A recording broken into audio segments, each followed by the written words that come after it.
ಜಿ5 ಇರುವಾಗ ನೀವು ನಿಮ್ಮ ನೆಚ್ಚಿನ ಶೋಗಳನ್ನ ಎಂದಿಗೂ ಮಿಸ್ ಮಾಡಿಕೊಳ್ಳುವುದಿಲ್ಲ. ಅದು ಸಂಪೂರ್ಣ ಉಚಿತವಾಗಿ.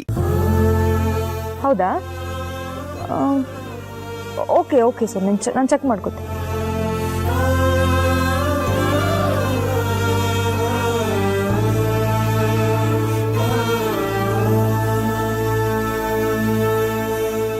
ಜನನಿ, ಪುಟಾಣಿ ಶೂ ಅದ್ಲು ಬದಲಾಗಿದೆ ನೋಡು. ಹೂ ಮಮ್ಮಿ, ಪಾರು ಹೇಳ್ತಿರೋದು ಕಲೆಕ್ಟ್, ತುಸು ಉಲ್ಟಾಗಿದೆ. ನನಗೆ ಗೊತ್ತು, ನೀನು ಸುಮ್ಮನಿರು.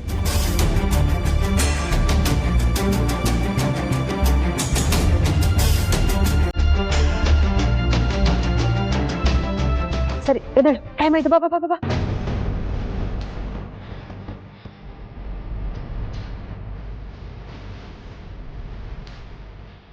ಮಮ್ಮಿ, ಏನೋ ಮಾಡ್ತಿದ್ದೀನಿ ಮಮ್ಮಿ.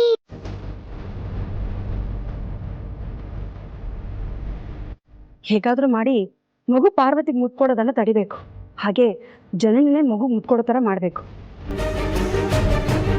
ಲಕ್ಷ್ಮೀ ಪುಟ, ನಿನಗೆ ಪಪ್ಪಿ ತಾನೇ ಕೊಡ್ಬೇಕು.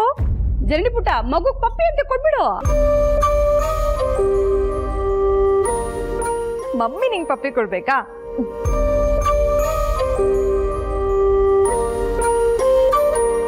ಲಕ್ಷ್ಮೀ ಪುಟ, ಹೊರಡನ್ವಾ? ಅಪ್ಪ, ಇವತ್ತಿಂದ ಪುಟಾಣಿನ ನೀವು ಸ್ಕೂಲಿಗೆ ಕರ್ಕೊಂಡು ಹೋಗೋದು ಬೇಡ.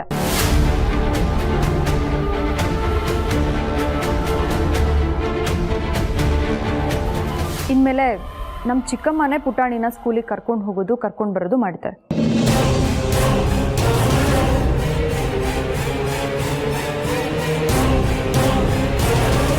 ಅಪ್ಪ, ಹೀಗೆ ಹೇಳ್ತಾ ಇದ್ದೀನಿ ಅಂತ ಬೇಜಾರು ಮಾಡ್ಕೋಬೇಡಿ.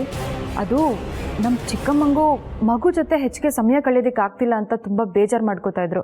ಅದಕ್ಕೆ ನಾನೇ ಈ ನಿರ್ಧಾರ ತಗೊಂಡೆ. ತಪ್ಪು ತಿಳ್ಕೊಬೇಡಿ.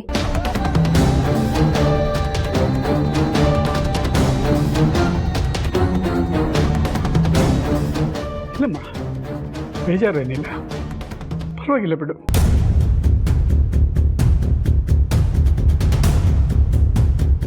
ಚಿಕ್ಕಮ್ಮ ಕರ್ಕೊಂಡು ಹೋಗಿ. ಸರಿ ಕಣಮ್ಮ. ಪುಟ, ಹೊರಡನ್ವಾ?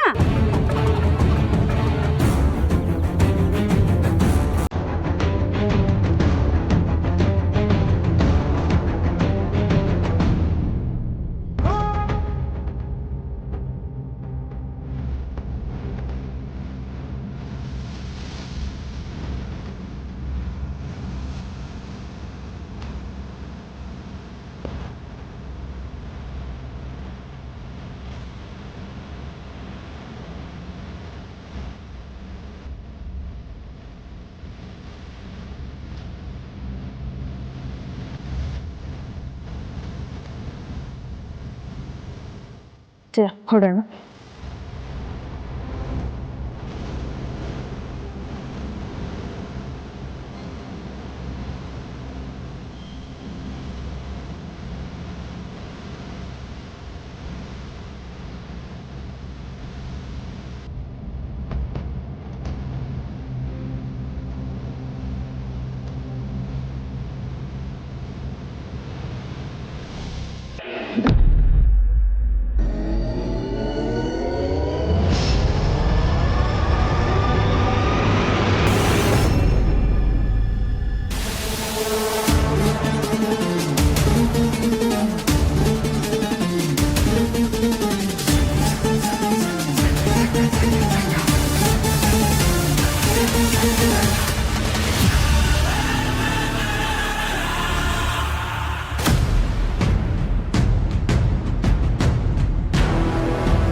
ಯಜಮಾನ್ರೆ, ಸಾರ್ಥಿ, ಪುಟಾಣಿನ ರತ್ನವೇಣಿಯವ್ರು ಕರ್ಕೊಂಡು ಹೋಗ್ತಾ ಇದ್ದಾರೆ, ನೀವು ಕರ್ಕೊಂಬರ್ಲಿಲ್ವಾ?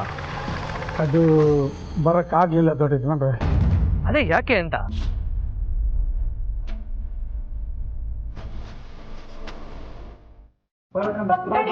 ಅಪ್ಪ, ಇವತ್ತಿಂದ ಪುಟಾಣಿನ ನೀವು ಸ್ಕೂಲಿಗೆ ಕರ್ಕೊಂಡು ಹೋಗೋದು ಬೇಡ.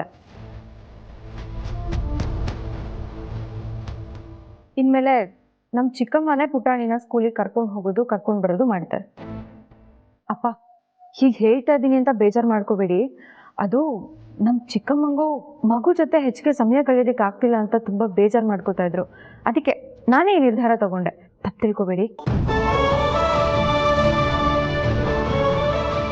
ನೀವು ಬೆಳಿಗ್ಗೆ ಮನೆಯಿಂದ ಹೋದ್ಮೇಲೆ ಎಲ್ಲ ನಡೀತು ದೊಡ್ಡದು ಬಂದರೆ. ಛೇ, ಅನ್ಯಾಯವಾಗಿ ಅವ್ರು ನಿಮ್ಮ ಮೇಲೆ ಆರೋಪ ಮಾಡಿದ್ರಲ್ಲ, ಅದನ್ನ ಜನನೇನೋ ನಂಬಿದಾಳೆ. ಅವಳ ಬುದ್ಧಿ ಏನಾಗಿದೆಯೋ ಏನೋ. ಕ್ಷಮಿಸಿ ದೊಡ್ಡದು ಬಂದರೆ, ನನ್ನಿಂದಾಗಿ ಪಾಪ ನೀವು ಇಷ್ಟೊತ್ತವರೆಗೂ ರಸ್ತೆಯಲ್ಲಿ ಕಾಯೋ ಹಾಗಾಯಿತು. ನನಗೆ ಫೋನ್ ಮಾಡೋದು ಮರ್ತೋಯ್ತು. ಪರವಾಗಿಲ್ಲ ಸಾರ್ಥಿ, ಪಾಪ ಮೊದಲೇ ನಿಮ್ಮ ಮನಸ್ಸಿಗೆ ನೋವಾಗಿದೆ. ಅಂಥದ್ರಲ್ಲಿ ನನಗೆ ಫೋನ್ ಮಾಡಿ ವಿಷಯ ಹೇಳೋದಕ್ಕೆ ಎಲ್ಲಿ ನೆನಪಾಗುತ್ತೆ ಹೇಳಿ.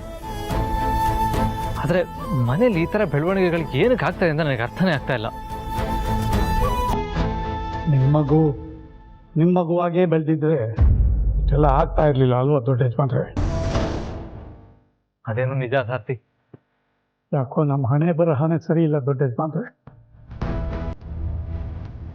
ಅಪ್ಪ ಅನ್ನಿಸ್ಕೊಳ್ಳೋ ಯೋಗ ನಿಮಗಿಲ್ಲ, ತಾತ ಅನ್ನಿಸ್ಕೊಳ್ಳೋ ಭಾಗ್ಯ ನನಗಿಲ್ಲ.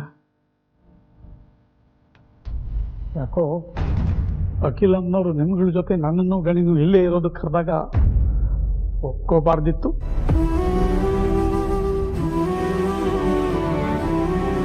ಸಾರ್ಥಿ, ಹಾಗೆಲ್ಲ ಯಾಕೆ ಮಾತಾಡ್ತೀರಾ? ದೊಡ್ಡ ಯಜಮಾನ್ರೆ, ಮುಖ್ಯವಾಗಿ ನಾನು ಇಲ್ಲಿಗೆ ಬಂದಿದ್ದೆ ನನ್ನ ಮೊಮ್ಮಗು ಜೊತೆ ಕಾಲ ಕಳಿಬೋದು ಅಂತ. ಈಗ ಅದು ಕೈ ತಪ್ಪೋಯ್ತು. ಅಂಥದ್ರಲ್ಲಿ ನಾನು ಇಲ್ಲೇ ಇರೋದ್ರಲ್ಲಿ ಅರ್ಥ ಇದೆಯಾ ಹೇಳಿ? ಹಾಗೆಲ್ಲ ಮಾತಾಡ್ಬಿಡಿ ಸಾರ್ಥಿ. ನಮಗೆ ನೀವು ಬೇಕು. ಮನೇಲಿ ಅಪ್ಪ ಅಮ್ಮನ ಬಿಟ್ಟರೆ ಹಿರಿಯರು ಅಂತ ಇರೋದು ನೀವೊಬ್ಬರೇ. ಅಲ್ಲದೆ ನಿಮಗೆ ಮಗು ಮಾತ್ರ ಮುಖ್ಯನಾ? ನಾವ್ಯಾರು ಬೇಡವಾ?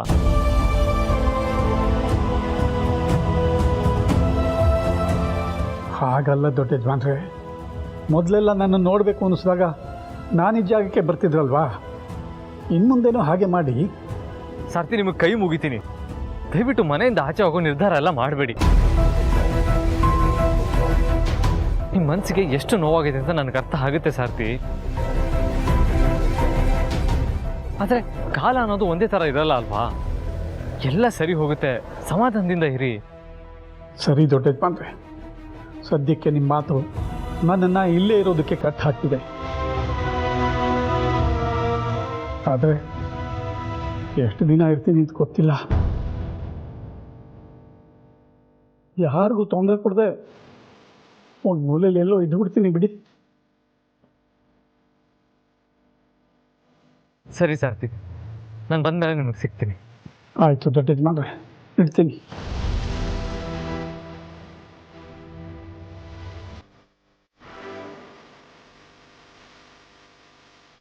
ಅಪ್ಪ, ನನ್ನ ಮಾತು ಕೇಳ್ತೀಯಾ? ನನ್ನ ಮಾತು ಕೇಳೋ ಪರಿಸ್ಥಿತಿಯಲ್ಲಿ ನಾನಿಲ್ಲ. ಈಗ ಬೇರೆಯವ್ರ ಮಾತು ಹೇಗೆ ಕೇಳಿ?